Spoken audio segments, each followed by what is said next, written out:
Sagacidade, o que é que você tem a dizer agora, finalmente, engenheiro aí? Nós estamos aqui no Coronel Peguran, né? É um triste fato lamentar que, diante da disparidade entre as cotas da universidade, a academia se cala, entendeu? O urânio. Porque agora, o urânio produzido por Karl Marx na Revolução Francesa junto com Bonaparte, entendeu?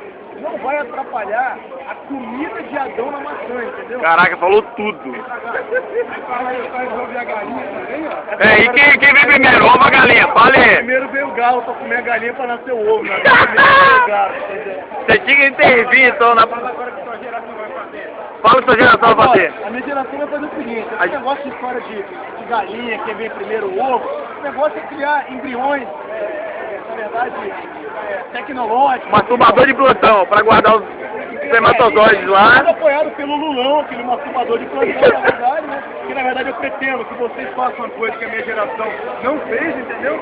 E agora o futuro do Brasil está na mão de um projeto que vocês vão fazer. E vem cá, me fale qual o projeto que você já tem em mente lá na Unitera.